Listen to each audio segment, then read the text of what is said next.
Hello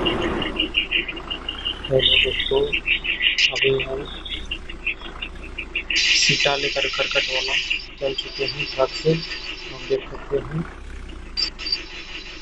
दोस्तों, रास्ता बहुत खराब है, इसलिए धीरे धीरे चलना पड़ता है।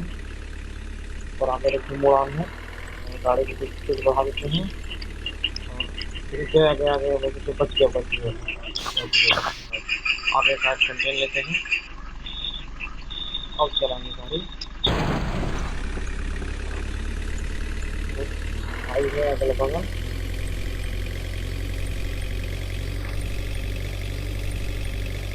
कुछ गाड़ी चल रहा है।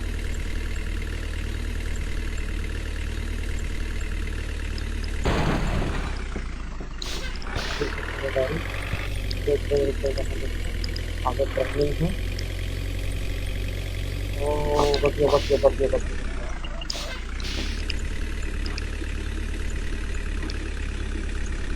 आगे बहुत गबरा है, टर्निंग होगा शायद। ऐसी करता हूँ तो दिखाई जाएगा किसी का।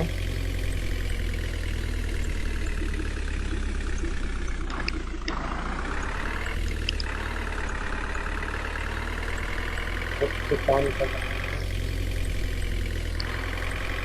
भाई